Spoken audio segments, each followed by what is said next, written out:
করোনাকে কেন্দ্র করে ভারতবর্ষের জমিনে যতটা দুর্নীতি হয়েছে আগামী 100 বছরে এর ক্ষতিপূরণ হবে কিনা তা আমার জানা নেই। বিশেষ করে স্বাস্থ্য ডিপার্টমেন্ট মানুষকে স্বাস্থ্য রক্ষার নাম করে যে ভ্যাকসিন দেওয়া হয়েছে সেটা ছিল জাল। ওই জালি ভ্যাকসিন দিয়ে ভারতবর্ষের মানুষের স্বাস্থ্যকে একদম শেষ করে দিয়েছে, দুমড়ে মুচড়ে শেষ করে দেওয়া হয়েছে।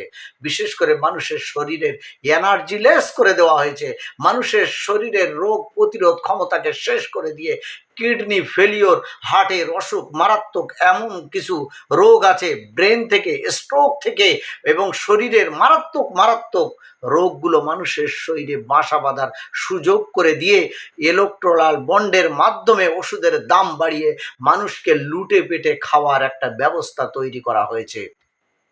পৃথিবীর বিখ্যাত বিখ্যাত ওষুধ গবেষণাগার বলছে ভারতবর্ষে যে ভ্যাকসিনটা ব্যবহার করা ছিল সেটা হচ্ছে অত্যন্ত নগণ্য। সেটা দেওয়ার পরে মানুষের শরীরের সবচেয়ে মারাত্মক ক্ষতি হয়েছে। রিসেন্টলি একটা পেপারে দেখেছি যে বেনারস হিন্দু বিশ্ববিদ্যালয়ের গবেষণায় বলছে যে ভ্যাকসিনটা ব্যবহার করা হয়েছিল ভারতবর্ষের মানুষের শতকরা 40 থেকে 45 জন মানুষ তাতে বেশি আক্রান্ত হয়েছে। মানুষের শরীরের মারাত্মক অসুবিধার সৃষ্টি হয়েছে এবং সেই ফাঁকে জীবনদায়ী ওষুধগুলোর দাম বাড়িয়ে দিয়ে মানুষকে লুটে পেটে রক্ত চোষা জোঁকের মতো করে চুষে খাচ্ছে। আজ যে ওষুধগুলোর দাম ছিল, কাল যে ওষুধগুলোর দাম ছিল 130 টাকা, তা আজ হয়েছে 270 টাকা। যে দাম ছিল 300 টাকা, তা আজ হয়েছে 560 টাকা। আজকে এইভাবে ভারতবর্ষের মানুষকে শেষ করে দেওয়া হয়েছে। আর ভারতবর্ষের বিখ্যাত বিখ্যাত 58টা, বিশেষ করে 58টা কোম্পানি, ব্র্যান্ডেড কোম্পানি, যাদের ওষুধের বেশিরভাগটাই জাল বলে ঘোষণা করা হয়েছে। কারা করেছে প্রচার? ভারতবর্ষের বিখ্যাত বিখ্যাত চ্যানেলগুলো দেখিয়েছে। আগে জ্বর হলে মানুষ যদি প্যারাসিটামল ট্যাবলেট খেত 500 পাওয়ারের, সেই 2 দিন বা 3 দিন খাওয়ার পরে যদি না সারত, তারপরে মানুষ অন্য ওষুধ ব্যবহার করত।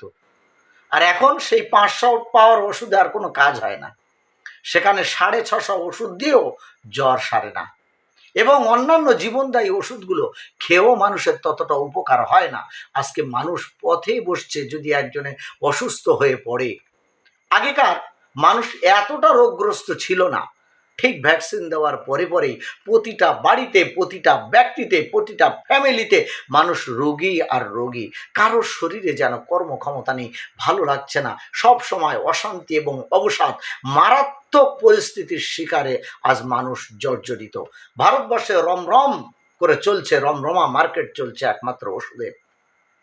আজ একদল কিছু মানুষ, কিছু ডাক্তার, সবাই নয়, তারা মানুষকে সুবিধার্থে, মানুষের আর্থিক সচ্ছলতা কতটা, ওই রোগীর শরীরে কতটা ওষুধ টানবে কিনা, 3টে 5টা, সেখানে 8 10টা 12টা পর্যন্ত ওষুধ দিয়ে মানুষকে খাইয়ে মানুষকে আরো শেষ করে দিচ্ছে। আজ কিছু ডাক্তার এমন আছে, সবাই নয়, কিছু ডাক্তার যতটা ওই রোগীর কল্যাণার্থে, রোগীর সুস্থতার জন্য ওষুধ না লেখে, তার থেকে বেশি যে ফার্মেসিতে বসে সেই ফার্মাসিস্টের মালিকের মন জয় করার জন্য এবং নিজের পকেটটা গরম করার জন্য ওষুধ লেখে। আজ ভারতবর্ষ আজ শেষ হতে চলেছে। ইলেকট্রাল বন্ডের মাধ্যমে ওষুধের দাম বাড়িয়ে মানুষকে ভিখারি বানানোর একটা পরিস্থিতি তৈরি করা হয়েছে। কোথায় গেল সেই ফান্ড? পিএম কেয়ার ফান্ড, যে ফান্ডে ভারতবর্ষের বিখ্যাত বিখ্যাত শিল্পপতিরা, আজ ভারতবর্ষের বিখ্যাত বিখ্যাত শিল্পপতিরা, যেমন আজিম প্রেমজি থেকে শুরু করে নিয়ে, যিনি 50,000 কোটি টাকা আজকে ভারতবর্ষে ওই পিএম কেয়ার ফান্ডে দিয়েছে, তথা ভারতবর্ষের বড় বড় শিল্পপতিরা হাজার হাজার লক্ষ লক্ষ কোটি টাকা দিয়েছে। আজ তার কোনো হিসাব নেই। কোথায় গেল? একদিকে মানুষের স্বাস্থ্য শেষ করে দিয়ে ওষুধের দাম বাড়িয়ে লুটে পেটে খাওয়া, অপরদিকে এই করোনাকে কেন্দ্র করে যে ত্রাণ তহবিল করে তারটা উপর লোপাট যাওয়া। আজকে ভারতবর্ষ সত্যি বড় উপেক্ষিত। ভারতবর্ষের মানুষ আজ বড় অসহায়। যারা প্রতিবাদ করবে, প্রতিরোধ করবে, তাদেরকে তকমা দেওয়া হবে এরা খালিস্তানি, তাদেরকে তকমা দেওয়া হবে এরা পাকিস্তানি, এরা দেশদ্রোহী, এরা দেশের বিরুদ্ধে কথা বলে, এরা রাষ্ট্রদ্রোহী। ঠিক এইভাবে আইন লাগু করে তাদেরকে জেলে পুরে দিয়ে মানুষকে আজকে শেষ করে দেওয়ার বন্দোবস্ত তৈরি হয়েছে। পরোক্ষভাবে কি দেখতে পেয়েছি? কিছু মানুষ, তাদের উপকার হয়েছে। আজ একদল মানুষ, তারা, আমরা যখন সাধারণ মানুষ ব্যাংকে যাই কোনো লোন নেওয়ার জন্য, লোন নিতে গিয়ে দেখতে পাই হাজার রকমের কাগজ, তা দিয়েও হয় না, ঘরের দলিলপত্র দিয়েও হয় না, তারপরেও একজন চাকরিজীবীর সই লাগবে।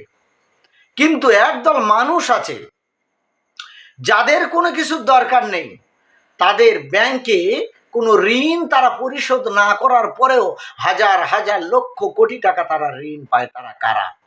তাদের সঙ্গে টাই আপ চুক্তি করে 50% বা 30% ভাগ নিয়ে তাদেরকে লোন দিয়ে, ঋণ দিয়ে, সেই ঋণকে আবার মকুব করে দেওয়া হয়।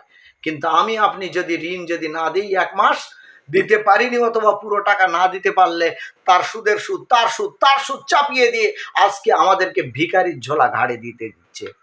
আমরা সাধারণ মানুষ কি মানুষ না? हम लोग क्या इंसान नहीं है? हम लोग को क्या लगता है? गांडू लगता है ना? क्या समझते हो हम लोग को? কি বলবো, আজ ভাষা হারিয়ে যাচ্ছে।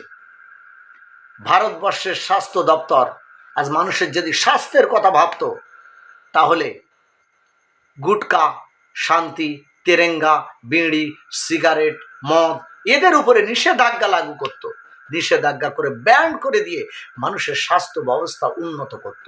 তা না করে এগুলো নেশাদার জিনিসগুলো ভারতবর্ষে ছড়িয়ে দিয়ে সমস্ত দোকানের সামনে, এমন কোনো দোকান নেই দোকানের সামনে সব প্যাকেটজাত মোড়ক খাচ্ছে।